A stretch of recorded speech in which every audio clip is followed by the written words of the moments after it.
Ready? On. Okay. Today is 5/19, correct? All right. Welcome, everyone. Today is May 19th. This is the Plaistow Planning Board meeting.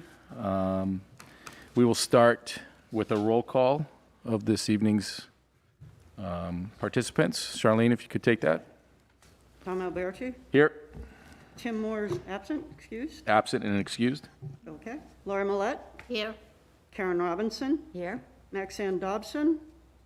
Absent and excused. Okay. Craig Talon. Absent, to my knowledge, unexcused. Okay. Bill Coy. Here. John Cushell. Here. And me. Okay. So right now, unless Mr. Talon comes in, we will appoint Bill Coy a voting member. Not sure if we do that at this point in time or when we review the public hearing, but we'll start with the approval of the May 5th minutes. Has everybody read the minutes, and does anybody have any questions or changes?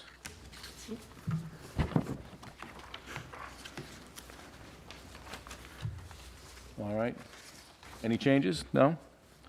Can someone motion to accept the minutes of May 5th? I move that we accept the minutes of May 5th. And I'll second. Karen makes the motion. Lori seconds. All in favor? Aye. Aye. Opposed? Abstained? Motion carries 4-0-0. Okay. Okay. At this point in time, I will appoint Bill Coy as a voting member, as ex officio representative of the Board of Selectmen. And we can, oh, you know what? I will read the COVID statement.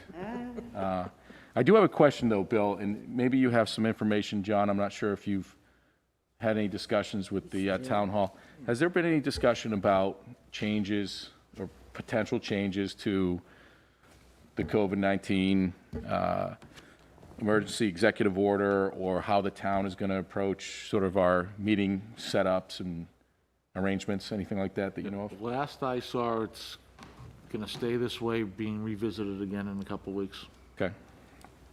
That seems to be the general tenor around the most of the community. All right, so with that in mind, we will read the following COVID-19 statement. The Plaistow Planning Board, due to the COVID-19 coronavirus crisis and in accordance with Governor Sununu's Emergency Order Number 12 pursuant to Executive Order 2020-04, is authorized electronically, and these reasons shall be reflected in the minutes. When there are public hearings scheduled, notice of this electronic meeting is sent to all abutters and published in the Eagle Tribune newspaper. The Plaistow Planning Board is utilizing the Zoom platform for this electronic meeting. All members of the board have the ability to communicate contemporaneously during the meeting through the Zoom program, and the public has access to contemporaneously listen and, if necessary, participate in this meeting. The link to act on the town's website. There is a raise your hand feature of the program that will allow attendees to participate in the discussion. There's also a Q&A box for the public to type questions during the meeting. The public can also send emails with questions or concerns to dvoss@plaistow.com, that is DVOSS. All emails received by 3 p.m. on the day of the meeting will be read at that meeting. Please note, all questions and concerns typed into the Q&A box or sent via email will be read aloud to become part of the public record. The meeting will also be live on PlaistowAccess Cable Channel 17 and will be live streaming on the town's website. And I am proud of myself for saying contemporaneously correctly, twice in a row. Okay. At this point, we can start the public hearing, and this is regarding PB 21-06, the completeness of an application from J&R Realty Trust, Jeffrey Raymond, TR, for a commercial site plan that proposes to raise the existing residential structure and construct a two-story, 1,120 square foot office building on the existing footprint.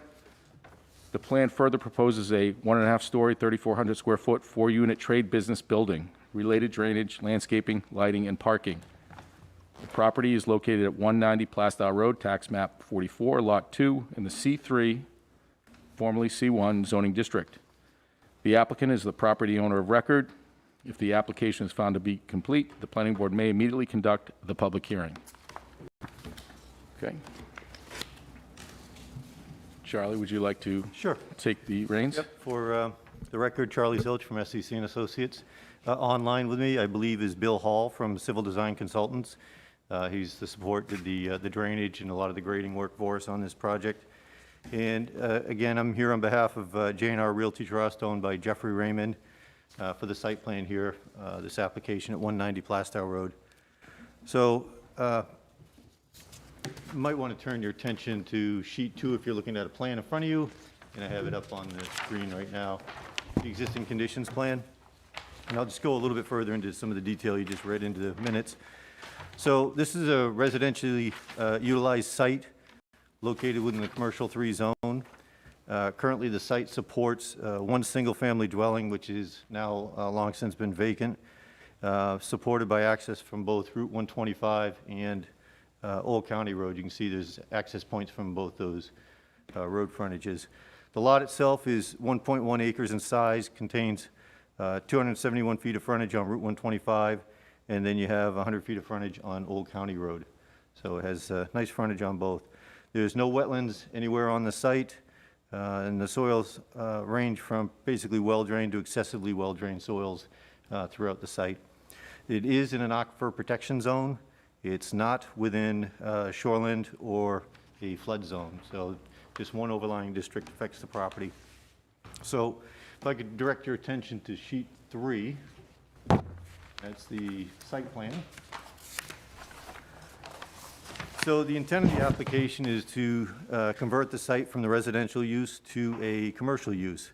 And so as this board is aware, or at least some of you are, an application was submitted several months ago, back in October, in an attempt to permit J&R Gutters, not the owner, but an applicant, and he's a siding and roofing company, it's Johnny Raymond, as the sole operator on the site. There was questions about the business, whether it was an allowed use in that zone.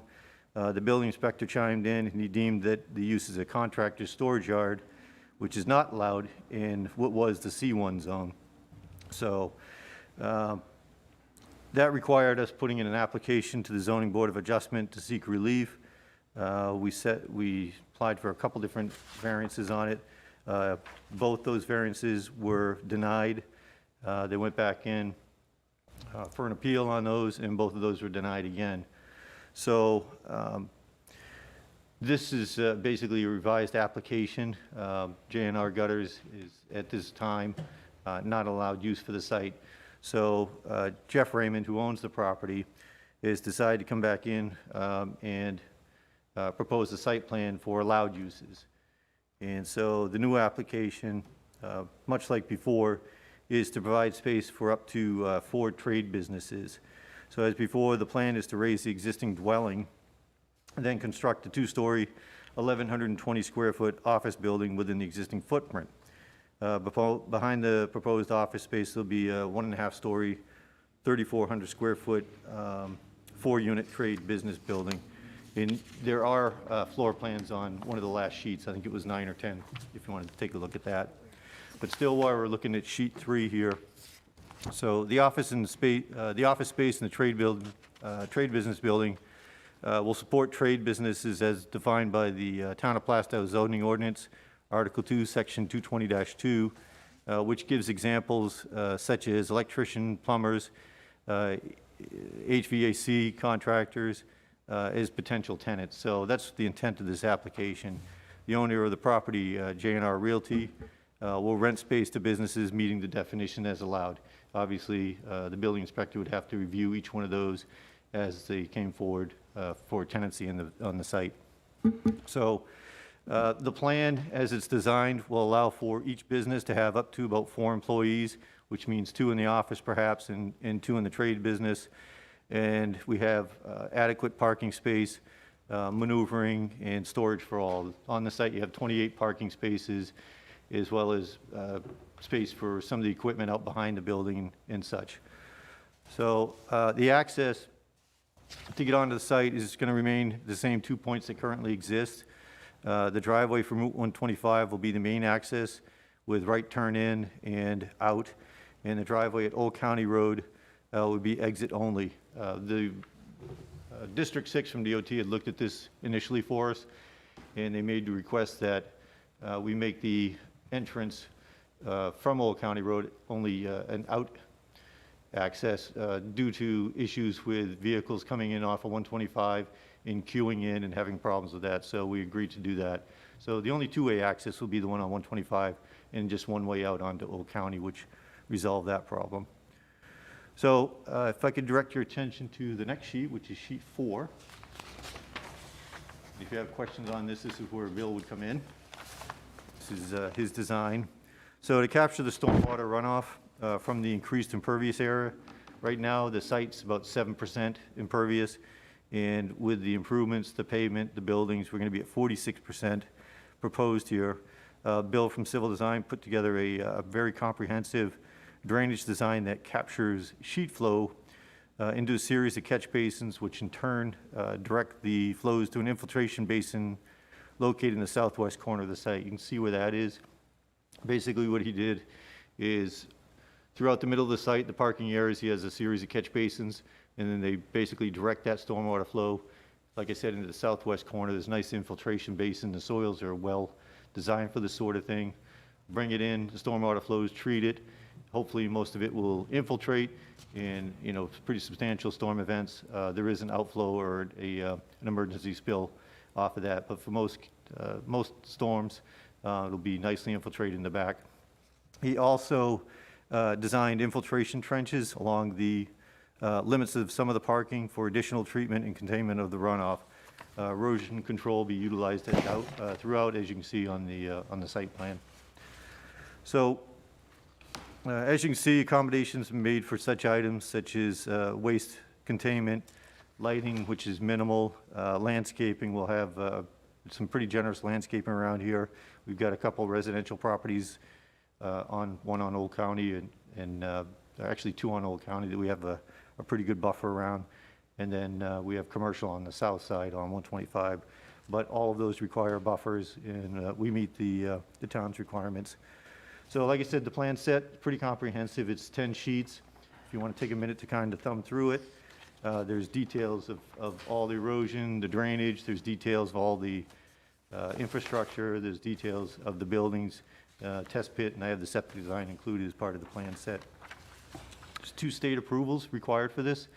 I touched on DOT. We had an initial, what I would call conceptual okay from DOT. That's when I talked about the one-way out onto Old County. So once we had verification from that, we gave them a full design plan, including a site distance plan showing that we meet the 400 feet of site distance on 125. That's currently under review. I'm hoping to see something back shortly. It's been out with them for about a month or so, and it usually takes about anywhere from 30 to 45 days before we hear back from them once you've submitted a full application. The only other state approval for this is the septic design. Not a lot of employees here. It's a minimum septic design for a commercial business, 300 gallons a day, standard stone and pipe leach field, gravity flow right off the back of the existing office building. So the bathrooms will be in the office building, and the leach field will service that building. We'll be utilizing the existing on-site well. Again, not a lot of sewage flow here. It's not we don't intend to have a lot of customers, that sort of thing. It's trade businesses, so if you get an electrician in there, they come in, do the thing in the morning, pack up the truck, and out they go. So have no variances now with this plan, and I have no waivers with this associated with this application. So the initial application was reviewed by your town engineer and planning board staff. We did revise that, the application that you see in front of you. And we have just a couple of comments left on that, very easily addressed. And that's where we're at right now. So any questions? You want me to go through the rest of the plan set, or anything you want to talk about at this point? No, one thing, and I would have asked Tim if he was here, just, some of my, just question procedurally, and Laurie and Karen, maybe you have some insight. Acceptance of the application, are we typically listening and asking all our questions, or are we typically accepting the application and continuing this discussion? I think we accept it as complete, and then we move on Yeah. and ask questions. Is So that I right? think at this point, I think we're ready for a draft motion on that. It was recommended by the, all required materials have been submitted for complete application. It's recommended that the board take jurisdiction over this application at this time. And it was also noted that only the state approvals are as needed. So would someone like to make a draft motion on the completeness of the application?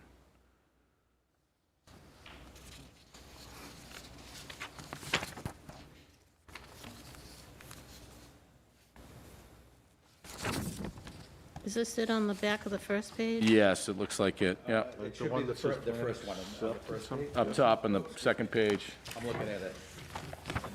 I move to accept the site plan application. I think it's, Okay, I move to accept the site plan application for 190 Plaistow Road, tax map 44, lot 2, for a two-story, 1,120-foot, square foot office building on the existing footprint, and a 1.5-story, 3,400 square foot, 4-unit trade business building, related parking, drainage, lighting, and landscaping as complete.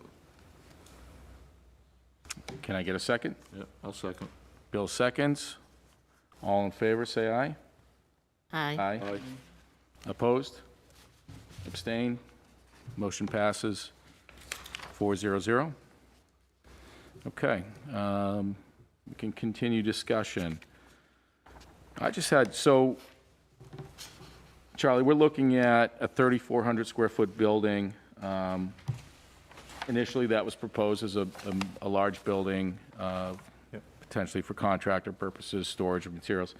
Now we're looking at 4 units equally subdivided. Are we looking at Yeah, they'd be 850 square roughly feet? 21 by 40, so 4 units, all pretty much the same size. Each will have its own bay door and single-door access. I'll show you on the, No, that's not right. Warehouse.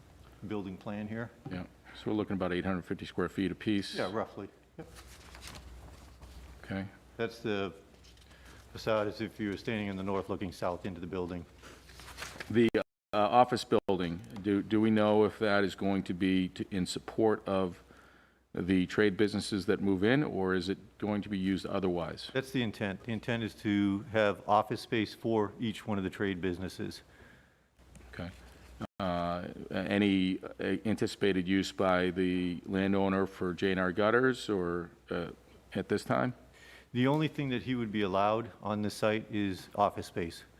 Okay. His actual day-to-day operation, J&R gutters, still, at this point in time, is not an allowed use in this zone. Okay, Okay, other question? go ahead, Karen.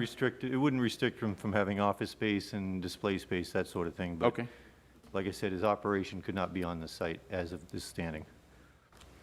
go ahead, Karen. Okay, yes, your 4 businesses that you say with the 4 bays, Yes. that is definitely a warehouse appearance, and it is definitely, in my book, and what you did the first time in your plan, which you listed it as a warehouse, to support up to 4 trade businesses. Right. The warehouse is also not allowed in C3. Right. And that's my mistake. Warehouse, storage area, always been kind of an interchangeable word to me. But they are distinctly different uses. A warehouse, you typically have large stockpiles of material, and then it's usually sold to retail, unchanged, untouched. And that's not really the case, and it is my mistake. I called it a warehouse. It really isn't a warehouse. It'll be trade business, so they bring in their materials, they bring in their stock, and then they bring it to the site and fit it to the site. So completely different use. I should have just called it storage area, and it is storage area. Okay. Storage is a warehouse. That's the point for storage. It's Well, not then for you- a business retail or business service. It's for storage. And Well- that is what isn't allowed in that particular. Well, to have a trade business, you really do need to store material. And so, I mean, it's allowed in the zone. It's not, I understand warehousing and storage are similar, there are similarities, but they are distinctly different. And it's my mistake. I shouldn't have called it a warehouse, but there was, at the time, there was no restriction on it. I just used the word, I shouldn't have used the word. It is just a storage area for the trade business. They'll bring their vehicles in, store the vehicle in the building, they get a bay door access, fill up the vehicle with their materials, pipes, electrical wiring, conduit, whatever they need, off to the job site and fit it to the job site. Have you had any offers? Do you know of what businesses will be going in there? I have not talked to Mr. Raymond about if he's had any, I mean, this isn't an approved site plan at this point, so I Right. don't know if he could legally market it anyhow. But not uncommon. I mean, we got plenty of businesses similar to this in town where they have one owner who rents out bays for different contractors. I can think of one over on Walton Road. There's other ones off of 108, very similar.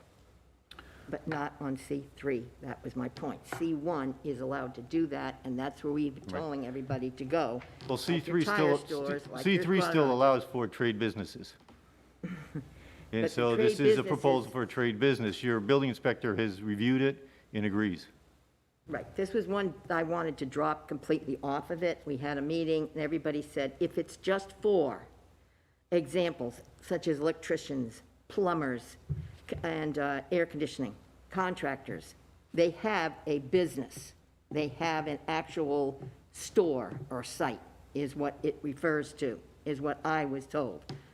And this is what I meant, so that you could have 4 different small businesses together, but they would be the actual store as the 2-story house is, not to have 5,000 bays going on down the road. That was my point. And I just don't think it's right. Okay, point taken. Karen, do you have any, Laurie, I'm sorry, Laurie, do you have any input, Well, questions? I'm just wondering about where it says commercial vehicles and, you know, that, I mean, I know you said he's not moving over here, but He is selling his property. I know that there's a lot of stuff outside that he has now, and I wouldn't want to see all that stuff being parked where it says commercial vehicles, and then it looks like there's going to be 2 storage units. Yes. Is that like on the back of like a tractor trailer, one of those units? Is that what that's gonna It's a be storage, it's a sitting there? container, a Yeah. storage container, yeah. That's not Yeah. allowed either.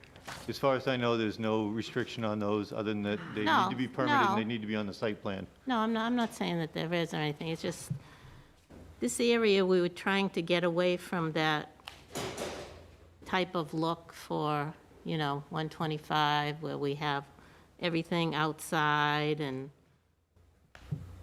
if they could park inside, that would be one thing. I realize there's no restrictions, but So, we were trying to get away from that in this area.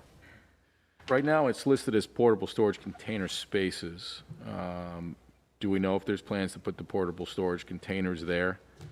And if we do we know that those are going to be subject or available for the tenants versus the landowner? And I guess that goes with the same as the area for commercial vehicle and trailer parking. Right, I There don't are have some any- limitations on the vehicle parking. I don't have any problem putting limitations on those, that parking spaces or the portable containers to be used for the trade businesses only. Okay. I guess, is it a requirement, or is it more of a plan that, for the possibility that, should they want, and again, when we put the portable storage containers, then we get into sort of warehousing, that's the kind of gray I think the area, I point of the guess. portable storage containers was to prevent any sort of outside storage of any material whatsoever. Because we understand what they're trying to do here with this zone, and I did not restrict it any outside storage. I would be glad to do that as well. And I think to that some would, sort of a I note that- think that would make us feel better about outside storage. I have no problem putting a restriction, no outside storage. The only storage is going to be within the trade units or within the portable containers. Right, That's You don't it. want to see a storage yard out there No, with all those, with everything. If everything's tall contained trucks within that don't somewhere. fit inside or anything like that. It's exactly what we're trying to do away with. Charlie, did I miss it? Is there a proposal for any sort of dumpster or trash? Are we, and There how's is a it- dumpster located right behind the storage containers. Oh, okay. Yeah, There it is. if you take a look at Yeah. sheet 2, you can see there's the asphalt millings or the wrap that's going to Yeah. be placed in front of the units. There's a dumpster right there. Okay, and we have requirements now for the dumpsters that they be essentially unseen, so will there be fencing or landscaping to, besides the access point? Well, it'll be behind, like I said, the storage containers, and then there's a very generous landscape buffer around the backside of Lot 44-4, which is the small lot that frontages on Old County Road. Yep. And I'll show you the landscape plan, which is sheet. And what about the front on 125? Excuse me? The landscaping for along 125? And there's landscaping along That's 125. on page 5. Page 5, yeah, that's the landscaping plan. You can see like there's be a pretty good sized buffer implemented right behind that lot on Old County Road. Less of a buffer between the two commercial properties on 125, and then we have landscaping all along Route 125 up to Old County Road as well. Is there, and I'll ask Mr. Cashel if he's got some input on the, we've got some nice landscaping buffer to the abutters. How about fronting 125? I see some trees conceptually. Right. That's it. Yeah, Can that we- meets your requirement, the Sure. site plan requirement for landscaping along the front. It's not intended to be a buffer along the front. I Sure. mean, people buy properties on 125 for the exposure, but this is designed to soften that exposure. And so we have plantings that meets that requirement that's shown all along that frontage. Is there any, John, do you have any feedback on that in terms of, kind of what, as a town, we're looking to do to increase aesthetically the appearance and things like that? Do you have any insight and thoughts on that? I do have plenty of thoughts. One thing, I don't think site plans should be presented in a manner that we're going about it. This is a good example. I mean, Charlie should just go up to the building department and ask for a building permit. Site plan review takes review. It takes time to work things out.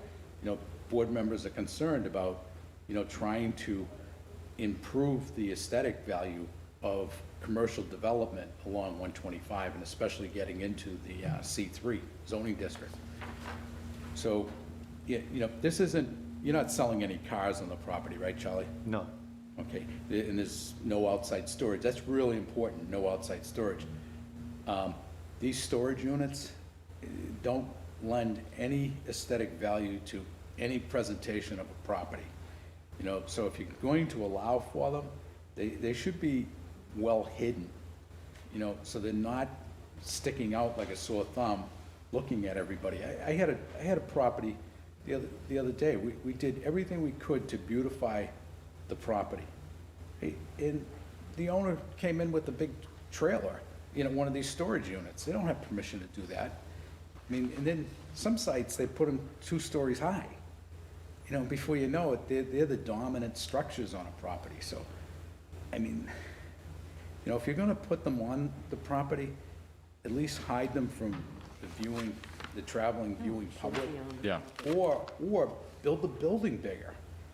If you need additional storage, can you make the building bigger and, have some, architectural appeal of the buildings? Yeah, and John, that's a good point. The thought of seeing a couple of Maersk containers rusting and sort of an eyesore is exactly what some of the intended discussions we've had about definitions and ordinances and whatnot. We're trying to figure out what the planning for those containers sounds a little awkward. I don't know if awkward's the right word. Okay. But you've now got 4 trade buildings, and now we've got right in the middle, kind of front and center, are these 2 container storage. I guess some of the hesitation I had was that this site plan is virtually the same as what it was when it was a Exactly. industrial purpose.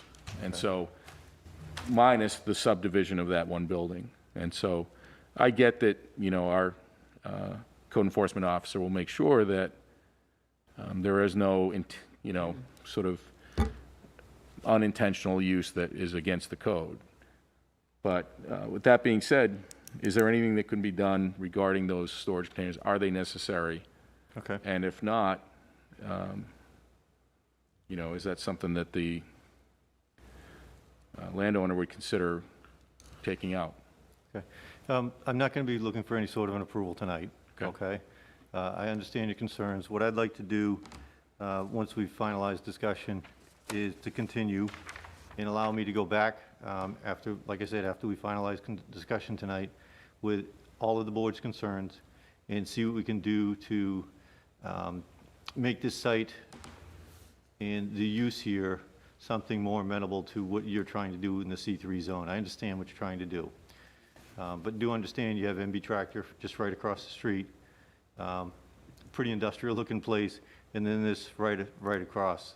So there's going to be a little bit of a melding of one business district to another. We'll do as best we can. I will say that when you come down the road or you're heading up 125, the most prominent feature here is going to be the office building. That stands right out, that's right out front. They'll do a very nice job with that. It'll look, almost like a lot of the other really nice office buildings up and down 125, which will help maybe hide a little bit of the contractor units behind, the trade units behind the building out of sight a little bit. Like I said, that'll be the most prominent feature. Maybe we can add a little bit more buffering along the front. I'll certainly entertain the ideas of adding notes so there's to be no outside storage and talk to them about those storage units. Okay, Bill, do you have any additional comments? No, I think you were all hitting on all the points.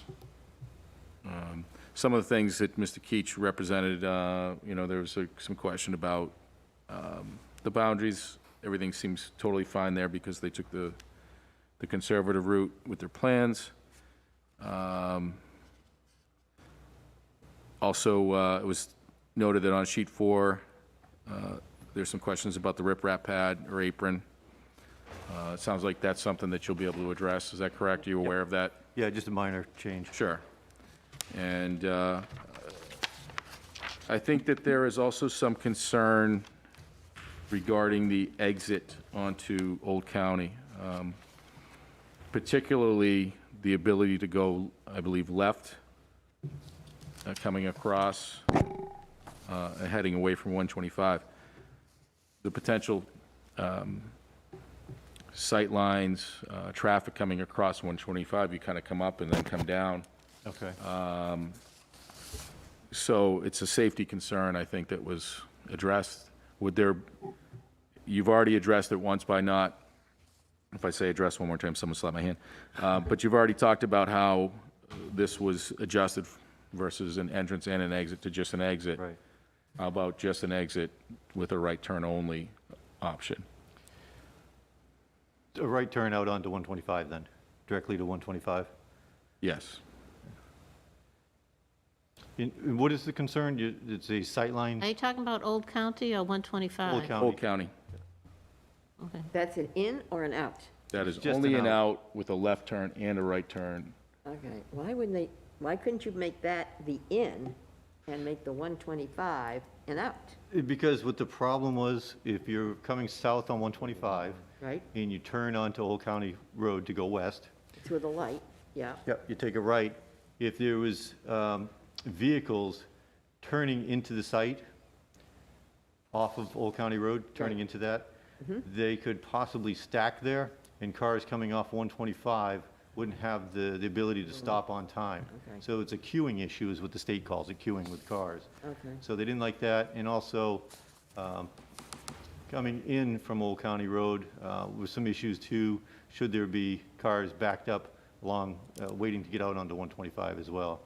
So adding to it. So they thought the best thing to do is just make it an out only, either right or left. And we were willing to comply with that. Okay. Understandable. Makes sense. so. Yeah, so the concern is the potentially dangerous left turn egress right. onto Yes. County Road. So Right, I get that.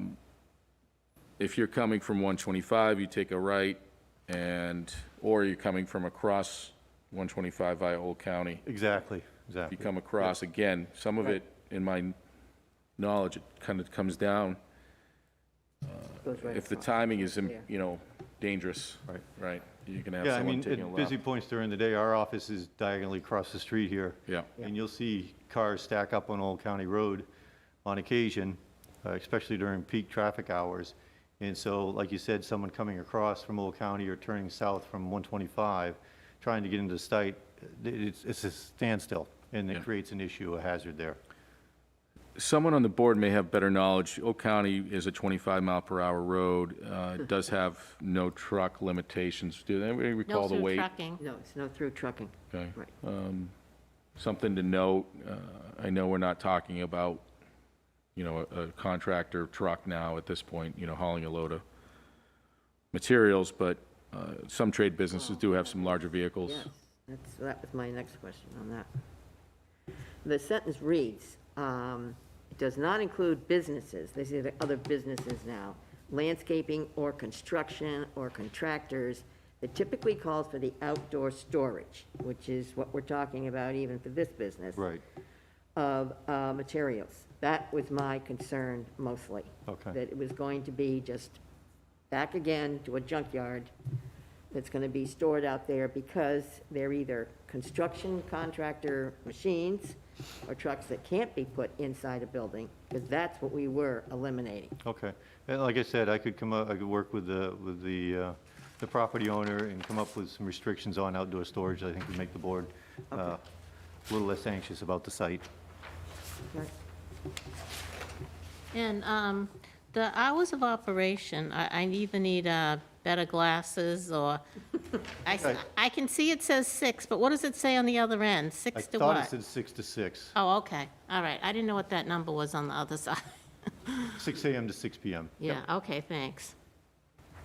The plan for the impervious surface hasn't changed, is that correct? It hasn't, no. Was there any consideration to the changes in use that would allow for less impervious surface?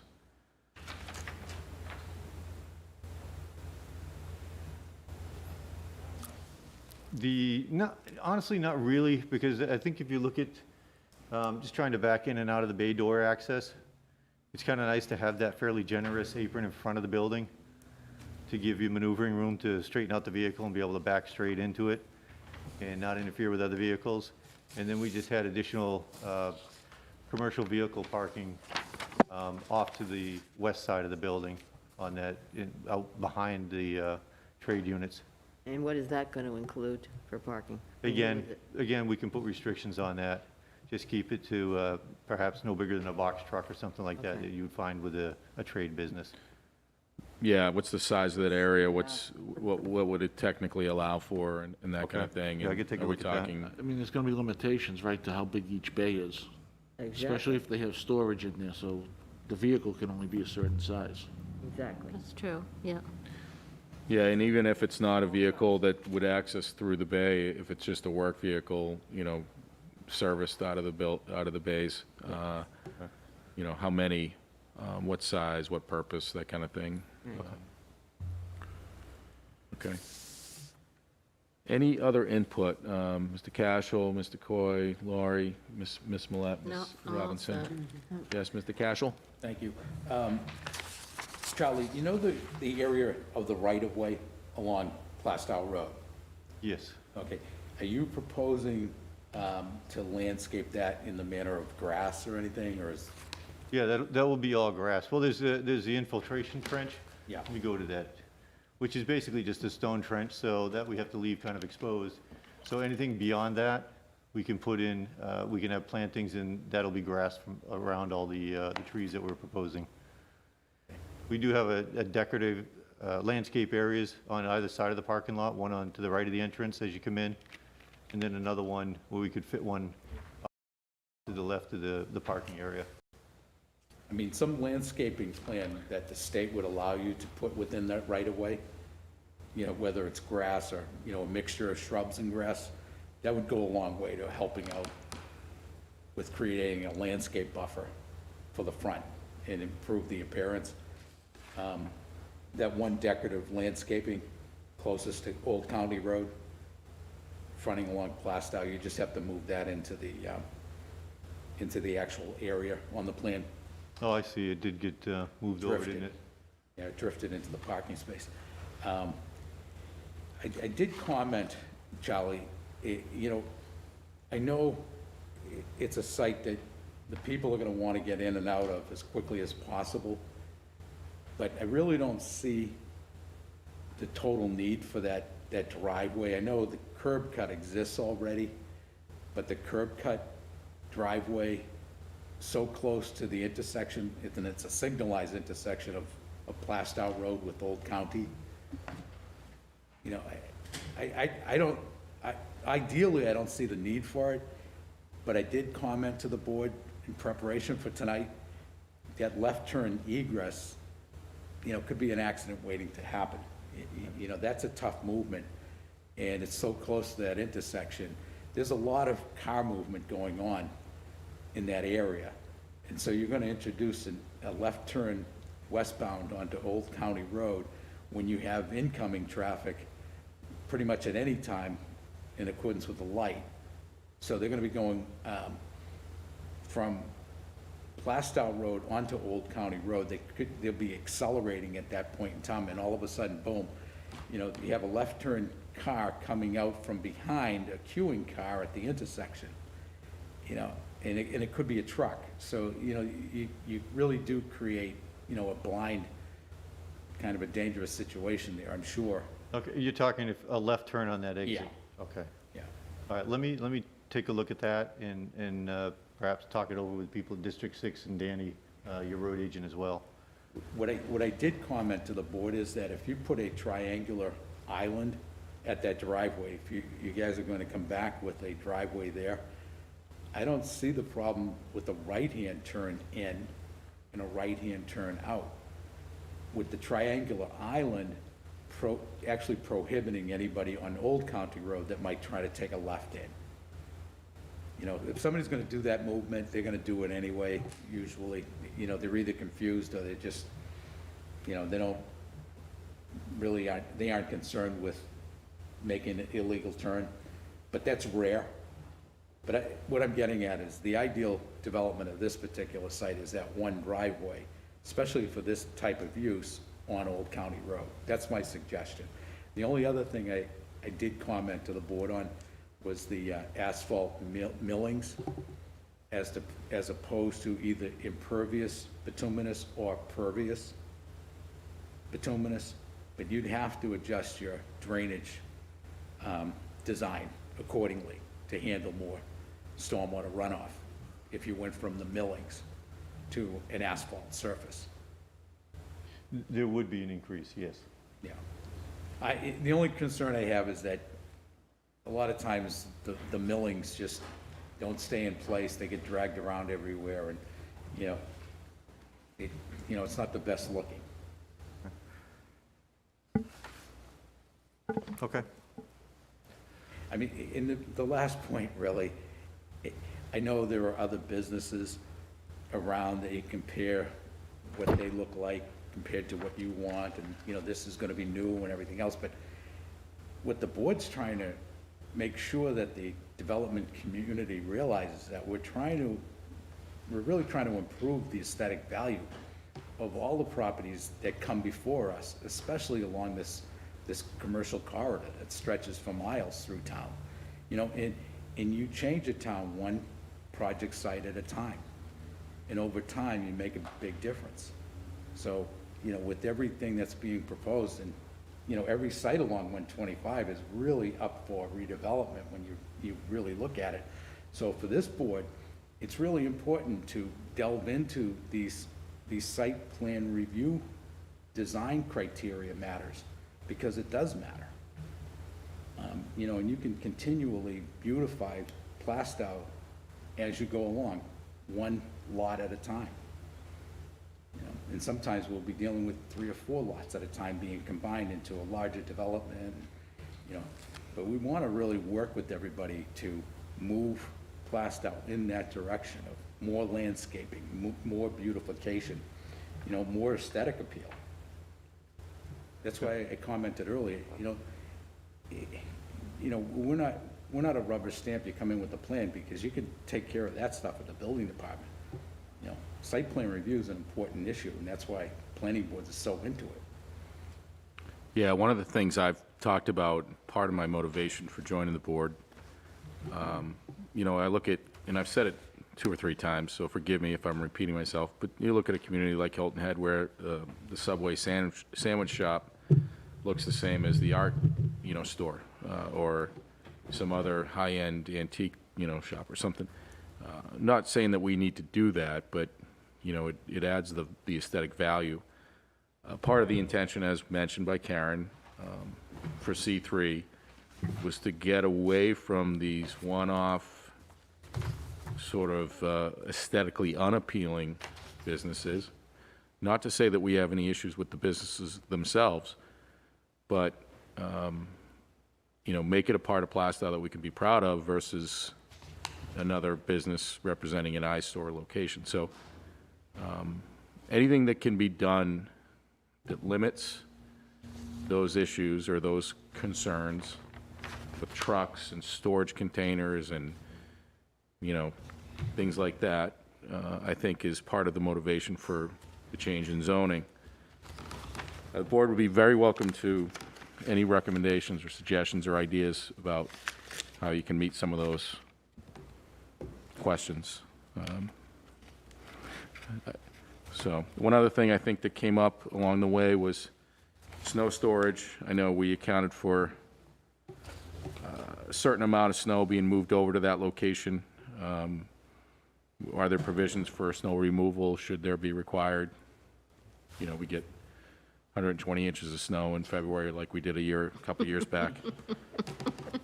Don't be Yeah, and saying that. I think the planning board staff had noted that as well, that need to adjust the note to accommodate that sort of issue with large volumes of snow on site. So I'll address that as well. Okay. All right, so at this point, is there any other, do we have, oh, Dean just left. Dean's always here. He only leaves when I ever need him. Do we have any public attendees? Do we know if that guest was was that Bill? The only one I see is Bill Hall from Civil Design on there. Okay. Yes, and I'm here if you have any questions for me. Anybody have questions specific to Bill? Yes, John? I don't. I didn't catch, who is Bill? Civil Design, he did the drainage. Oh, okay, okay. Now, I don't have any questions for him. I'm just wondering, Charlie, I have another question. Sure. Okay.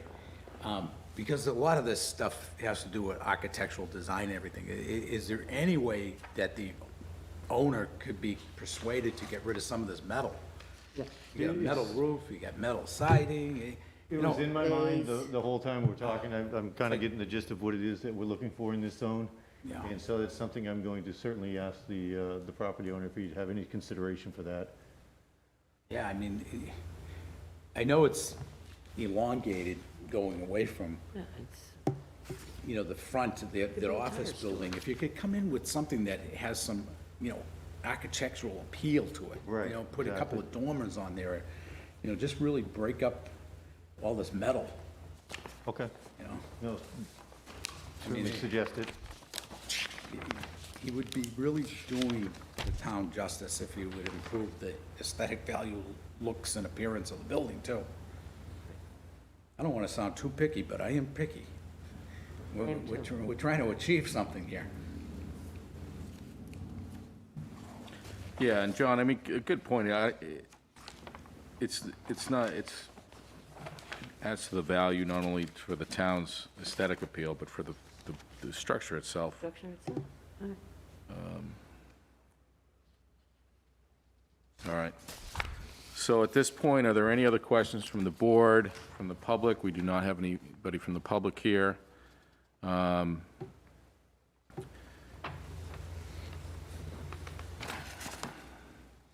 Are these units going to be for sale or just simply for lease or At this rent? point, just for lease.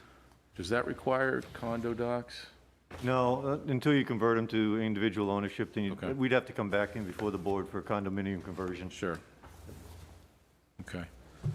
So at this point in time, the applicant is not requesting approval. We've got some things to address.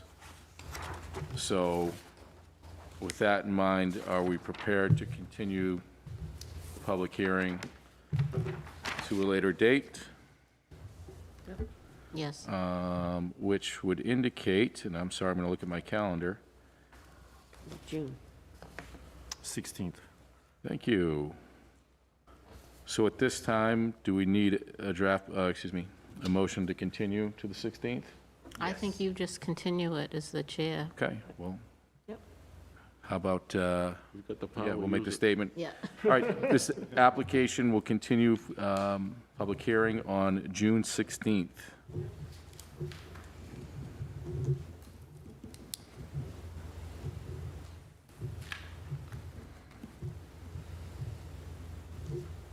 Okay. Great. Appreciate the consideration. Have a good evening. Thank you. You Very too. much for coming in. Thank you.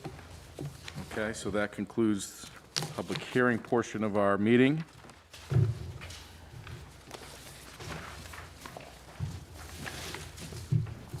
And here we go. At this point in time, go to our agenda. We can keep this moving along. Any old business to discuss today? Anything, anybody got anything?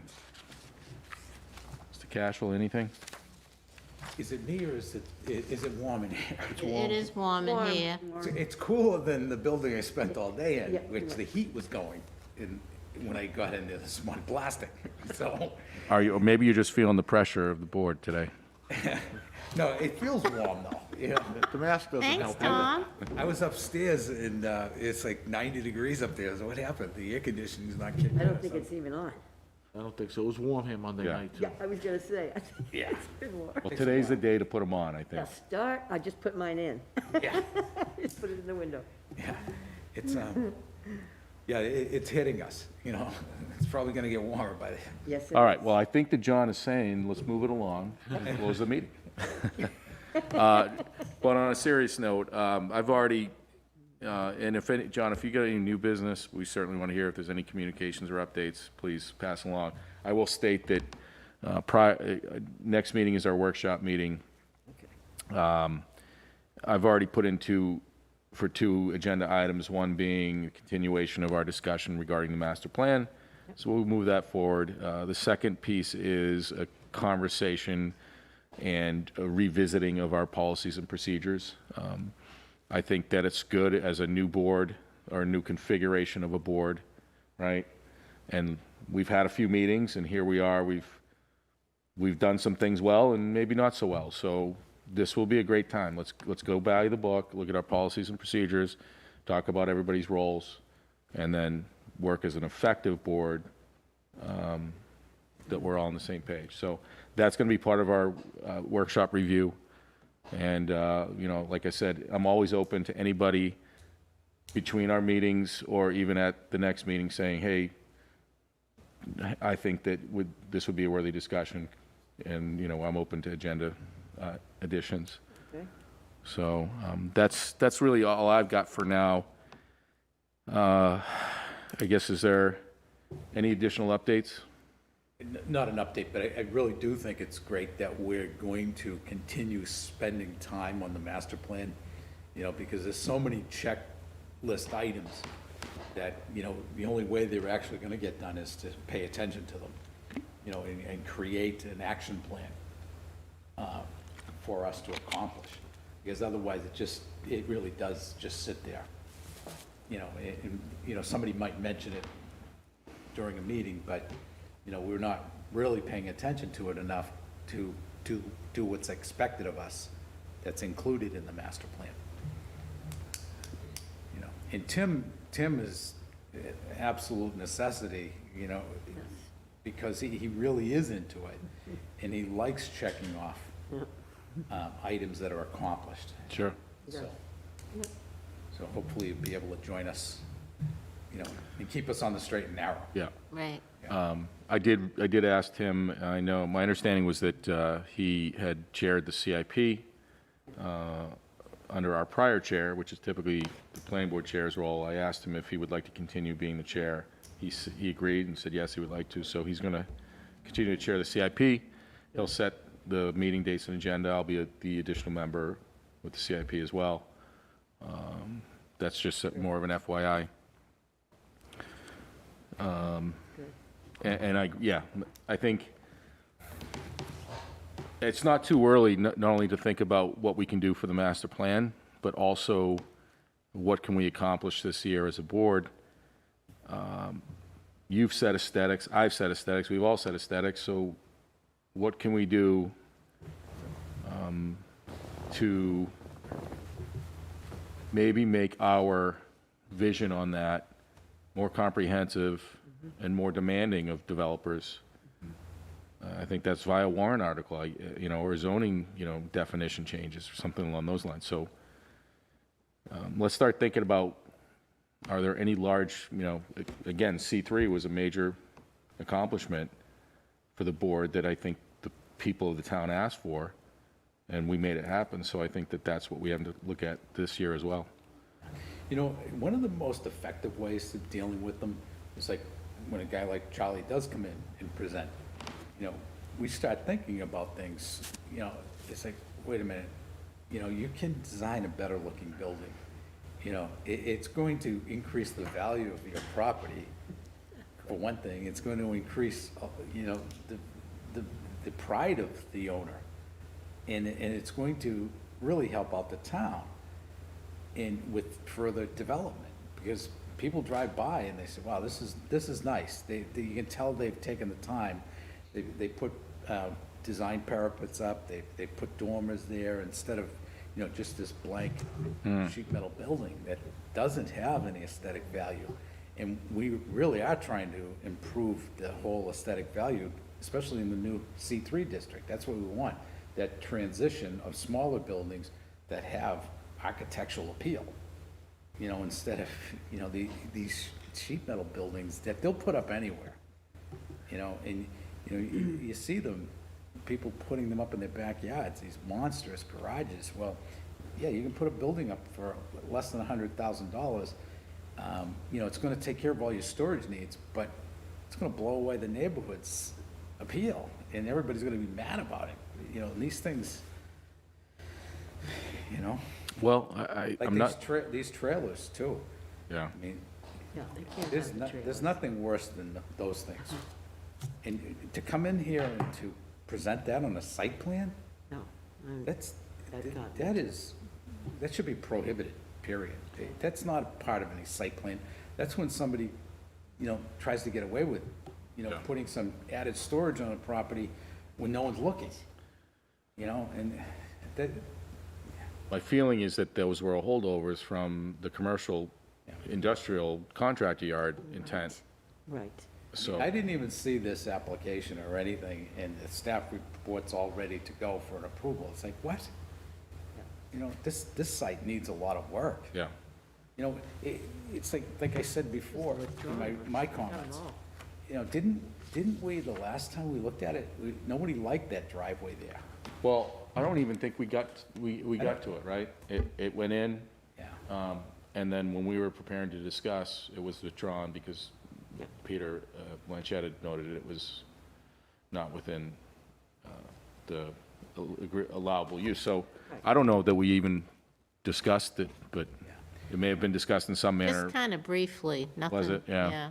You know what happens too, and it happens everywhere, this just isn't Plaistow, it's everywhere. Oh, Well, it's Plaistow, that's what they used to do with my hometown, and it's like, wait a minute, as I said before, one development at a time adds up.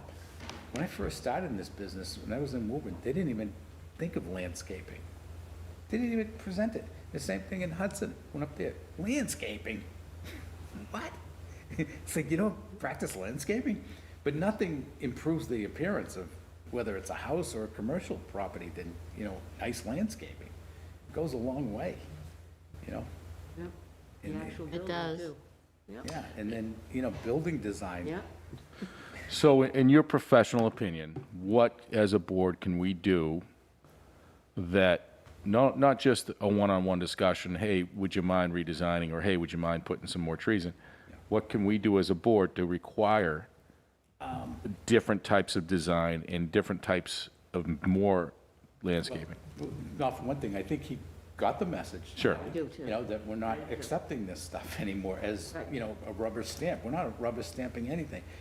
We're looking to, and I think the best thing you can do when you get an application, you know, and everybody can do this in their own, go on a website, you know, and look at, you know, how can an industrial building be beautified? And they'll give you design criteria. They'll show you photos of it. And then you work with the developer when they come here, when they're not presenting that type of plan. And you know what? You'll start getting better looking buildings and better landscaping. And you really want to get into lighting too.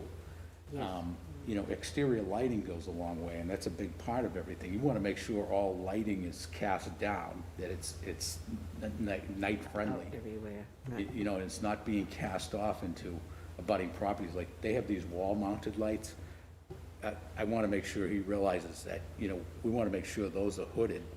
So, you know, because otherwise, I mean, that's another thing, light pollution cast off onto other properties from where they're installed. It's terrible. You know, and it's not even legal, but they still get away with doing it because people aren't paying attention to that, you know? So, we can do a lot for ourselves. Like, when I was in Hudson, they had a design criteria book, architectural design. I'm not kidding you. I don't think anybody ever opened it. So they spent all that money and time, and it was never implemented. But we practiced it every time we had a meeting, and every time there was a new project. We implemented improved design into the building, into landscaping, you know, and spent time doing that. That's kind of, you know, I didn't say anything, but, you know, and I don't like not even looking at a plan and there's already a motion to approve. You know, it doesn't work well that way usually, unless it's perfectly designed. Sure. I know, I just thought of something too when you're saying about lighting it. Yep. Did he talk about a sign or any type of signage? There is a sign on one of the, there is a sign somewhere on Talk there. about it. I didn't even think of that. I didn't either. I mean, we've got our sign ordinances and stuff like that, so. Yeah, there's the gonna- thing is with signs, Joe, they're supposed to show them on the site plan.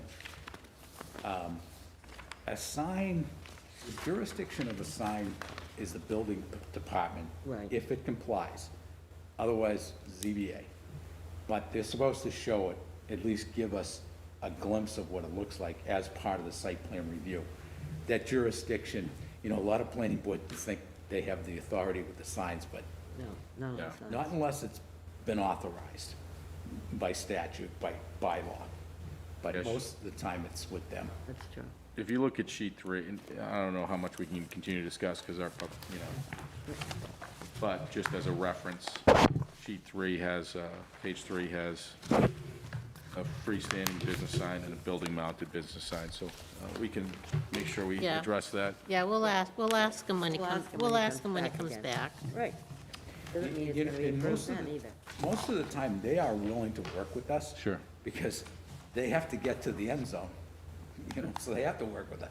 Like the Sweet Hill Road subdivision, they did work with us the Yeah. whole time, reducing the environmental impact and, you know, reducing things in accordance with what we were asking them.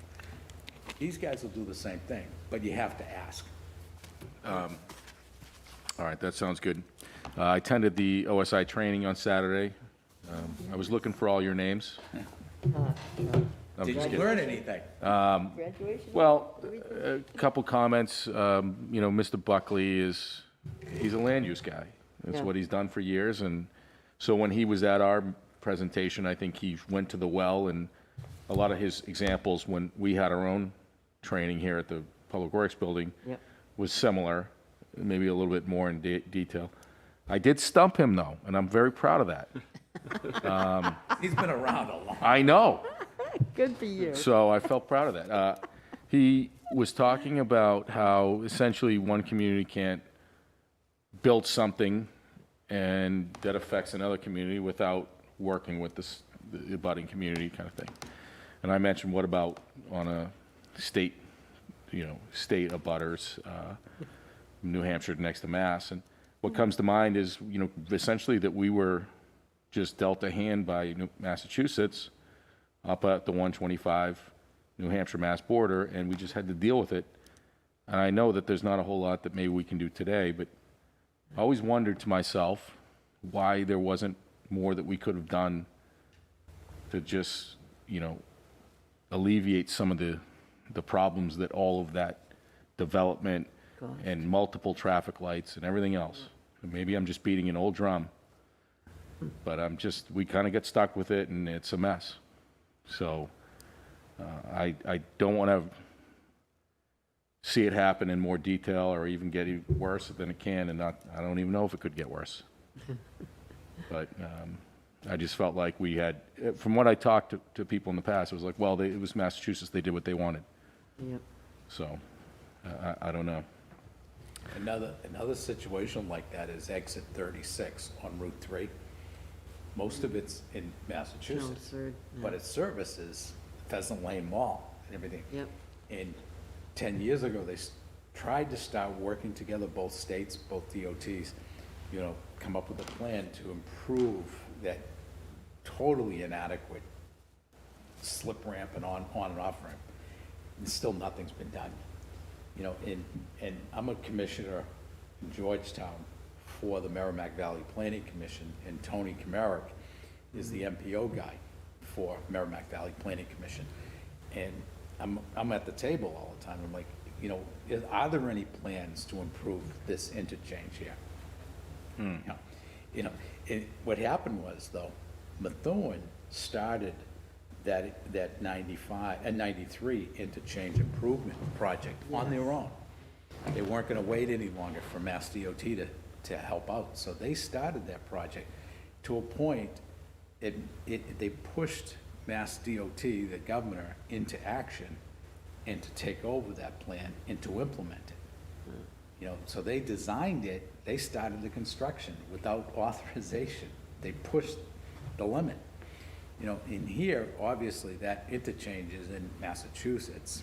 We couldn't go down there with our picks and shovels in another state. But, that issue has to come to a head, and the best way to do that is for the regional planning agency here to start interacting with the Merrimack Valley Planning Agency and bringing those two together. I've been trying to do that. Bringing two states together, in two separate states, two separate regional planning agencies together. It's tough, but that's how it has to happen, just so that it could possibly get on the books and that interchange could be improved and 125 improved to get into Plaistow, so that bottleneck situation, is alleviated to the extent possible. I know it's been tried before. Years ago, they tried to. What was it, a 2-lane in? They had 2 lanes going back and forth. Remember that? There were 2 lanes. And then that blew up and it turned into a transition I lane. have no idea. But for some reason, That happened. that push to increase the capacity coming into Plaistow from 495, it went to the wayside. Yeah, it was good when it But was. that corridor is in such need of serious Sure. Yeah, oh my review, gosh. serious study. It's almost like you'd have to do some sort of eminent domain, and, you get 2 lanes east, 2 lanes west, or north-south, whatever it is, No, you do. It worked. all the way up through the gas station at, Lee's, and as it splits off. So, all right, well, we're not going to solve that problem today, No. but, you did bring an interesting point, and I don't know if Mr. Coy, do you know if there was any additional discussion at the Board of Selectmen meeting about the RPC dues, or is that still up for discussion? I I brought it up to have it on the agenda, hasn't been put on the agenda yet. Give me another meeting or so. Okay? Especially at that bargain basement price. Yeah. Yeah. 3,800, Yeah. right? How can you Cut it beat that? More than half. I don't think that was too bad. And also, I was just curious if the Canterbury Forest didn't property, come up. Right. is that still on the sidelines? The Rose Street Still on the was. sidelines, not approved. Yeah, okay. And Mr. Cashel, any, And of Rose Ave, so you know, it's in June is when it'll go out to auction. okay. Somewhere, it was right in the middle, it was on a Friday, I wanna say like the 15th, 16th, somewhere like that. All right. Any other interesting No, but I came in with a better attitude, didn't I? developments?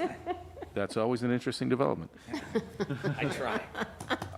I That's said- the goal. I told myself I was gonna do that tonight. That's the goal for and that's, that's part of the reason why we'll hit the policies and procedures and just say, what are our roles here, and who's doing what, and what are we trying to do here? And ultimately, we're all, I hope whether nobody- directly or indirectly, sort of reporting to or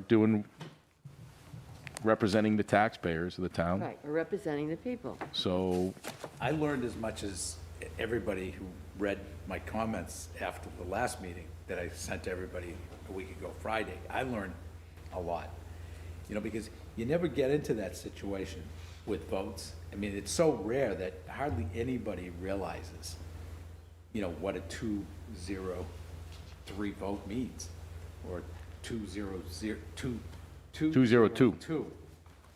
Now I know. Yep. And everybody else does now too, right?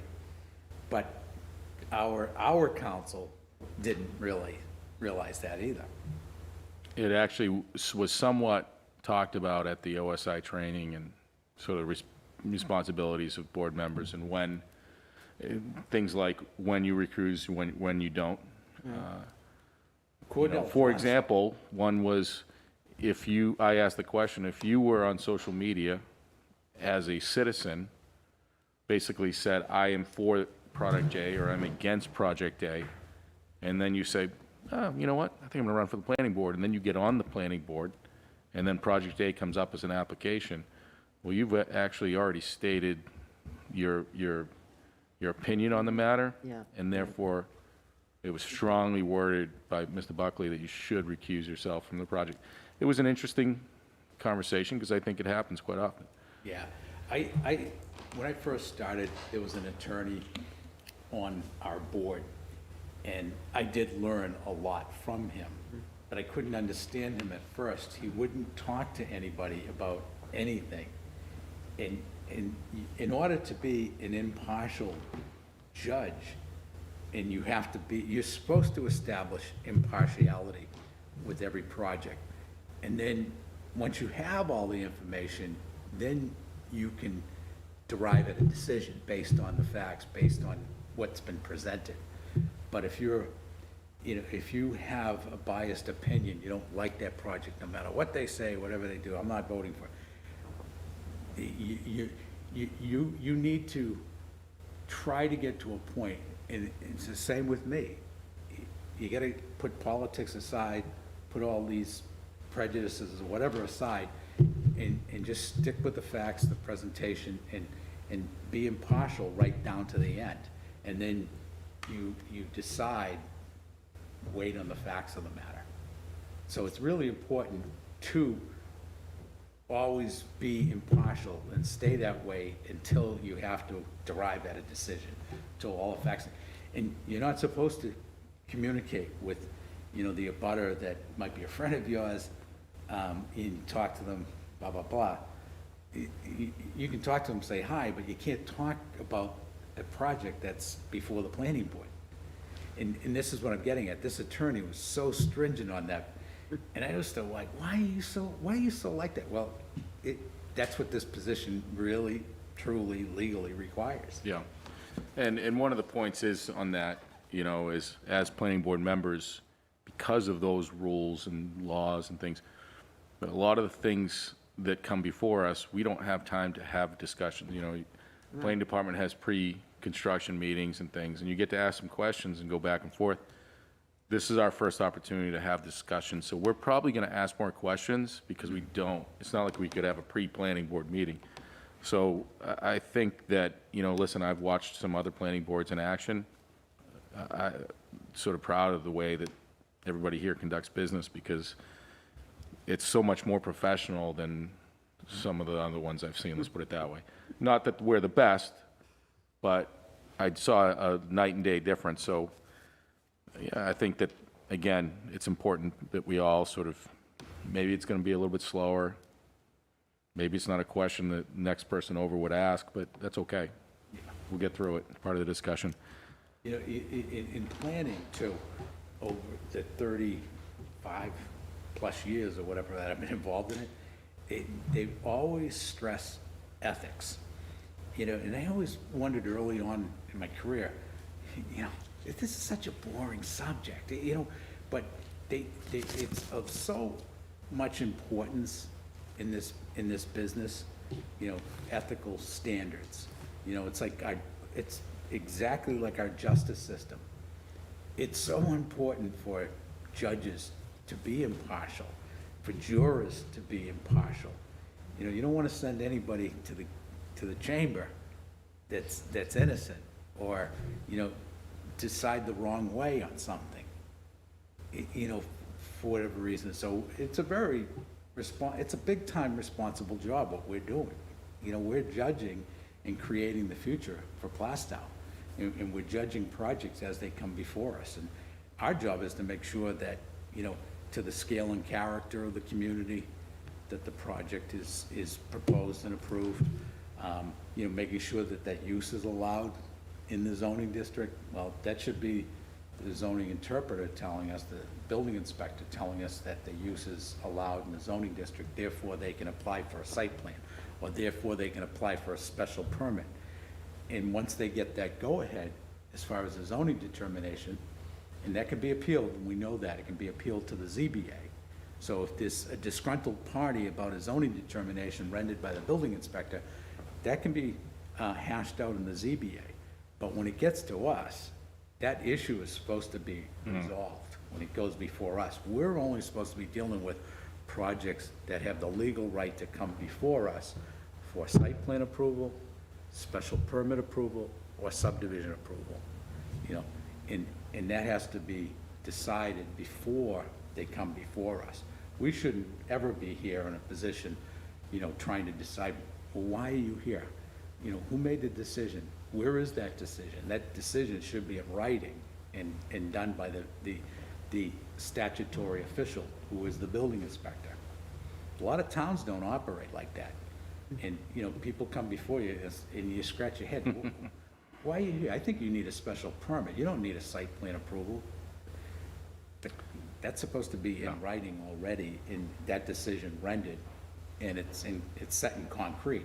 So we end up reviewing plans that we're supposed to be reviewing because we're the permit granting authority, or we're a recommending body to the permit granting authority. Sorry I'm boring you. No, that's good. Yeah. All right, well, we can continue some of that discussion in the policies and procedures standpoint, so unless anybody else has anything else to add, we can adjourn at 7:48. We good?